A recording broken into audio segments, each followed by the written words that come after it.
BBC বাংলার অধিবেশন প্রবাহতে আপনাদের স্বাগত। আজ আপনাদের সাথে লন্ডন স্টুডিও থেকে আছি মানসী বড়ুয়া, আর ঢাকায় আমার সাথে থাকছেন আকবর হোসেন।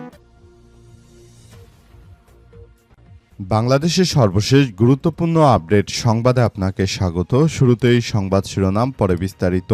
প্রথমেই জানাবো, সিলেটে এনসিপির গাড়ি বহরে আবারও হামলা, নাসির উদ্দিন পাটোয়ারি সহ আহত 2। সিলেটের জৈন্তাপুর জাতীয় নাগরিক পার্টি এনসিপি জুলাই পদযাত্রা কর্মসূচি শেষ করে ফেরার পথে দলের কেন্দ্রীয় নেতাদের গাড়ি বহরে আবারও হামলা ও ভাঙচুরের ঘটনা ঘটেছে। হামলার পর দলের মুখ্য সমন্বয়ক নাসির উদ্দিন পাটোয়ারি সহ 2 জন গুরুতরভাবে আহত হয়েছে। আজ রাত 12টার দিকে সিলেটের জৈন্তাপুর উপজেলা হরিপুর বাজার এলাকায় এমন ঘটনা ঘটে।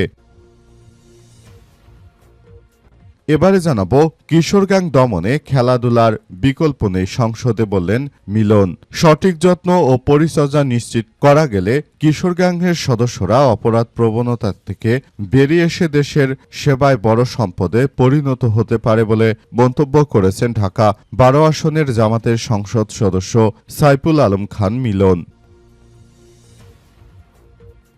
এদিকে ফ্যাসিবাদের পথে যে পা বাড়িয়েছে বিএনপি, সেখান থেকে ফিরে আসুন বিএনপিকে গোলাম পরোয়ার। বিএনপি ফ্যাসিবাদের পথে যে পা বাড়িয়েছে সেখান থেকে তাদের ফিরে আসা উচিত বলে মন্তব্য করেছেন বাংলাদেশ জামাত ইসলামের সেক্রেটারি জেনারেল অধ্যাপক মিয়া গোলাম পরোয়ার। আজ যশোর জেলা পরিষদ মিলনায়তনে 24-এর গণঅভ্যুত্থান প্রত্যাশা ও প্রাপ্তি শীর্ষক আলোচনা সভায় তিনি এমন কথা জানান।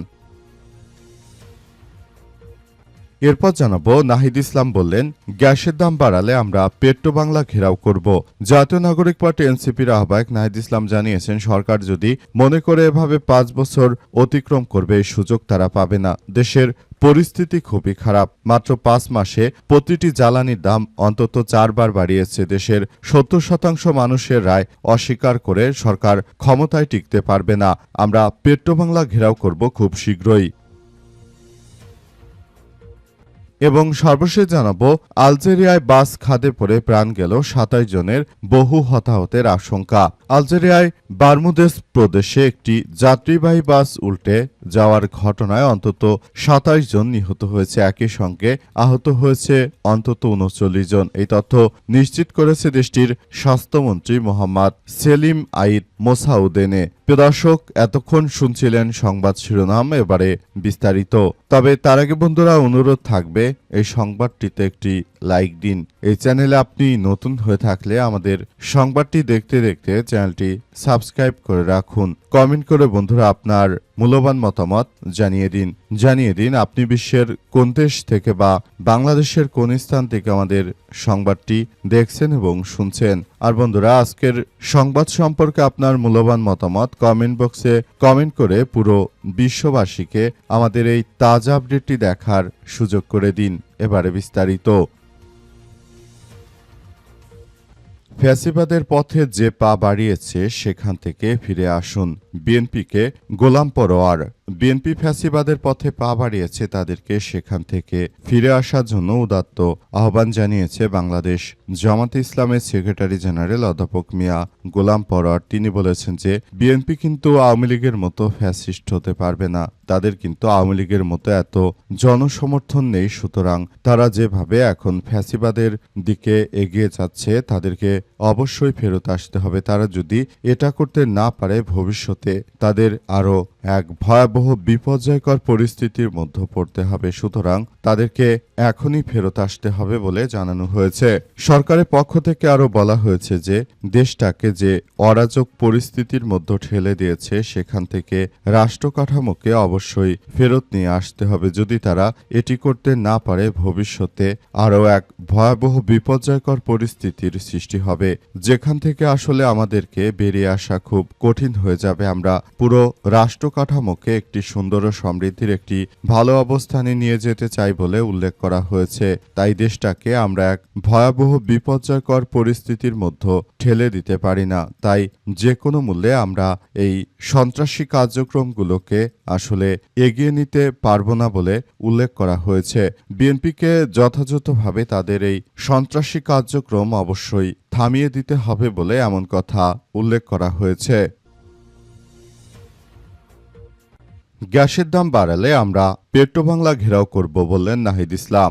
জাতীয় নাগরিক পার্টি এনসিপির আহ্বায়ক নাহিদ ইসলাম বলেছেন যে সরকার যদি মনে করে এভাবে ৫ বছর অতিক্রম করবে এই সুযোগ দেয়া হবে না। দেশের পরিস্থিতি খুবই খারাপ। দেশের ৭০% মানুষের রায় অস্বীকার করে কোনো রকম ক্ষমতায় টিকে থাকতে পারবে না। এ সময় তিনি সরকারের জ্বালানি নীতির সমালোচনা করেছেন। গ্যাসের দাম বাড়ানো হলে আমরা অবশ্যই পেট্রোবাংলা ঘেরাও করব।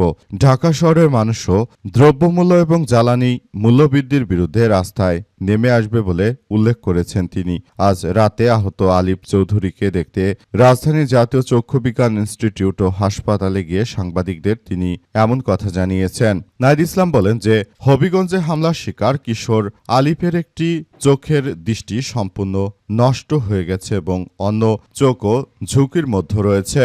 সেই চোখে দৃষ্টি ফেরানোর সম্ভাবনা খুবই ক্ষীণ।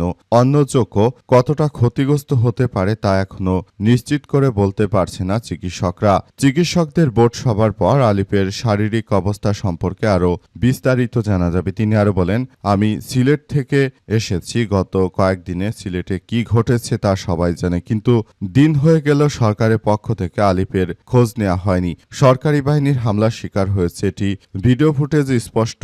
হবিগঞ্জ সদর থানা ছাত্রদলের সদস্য সচিব হামলায় জড়িত ছিল। আমরা অনেকের বিরুদ্ধে মামলাও করেছি, কিন্তু এখন পর্যন্ত কোনো সাংগঠনিক বা ব্যক্তিগত ব্যবস্থা গ্রহণ করা হয়নি। নাহিদ ইসলামের অভিযোগ, সরকার বার্তা দিচ্ছে যে তাদের পৃষ্ঠপোষকতায় থাকা ছাত্রদল যুবদলের সন্ত্রাসীরা চাইলে দিনের আলোয় হামলা করতে পারে, মানুষকে হত্যা করতে পারে, চোখ উপড়ে ফেলতে পারে, কিন্তু তার বিচার হবে না।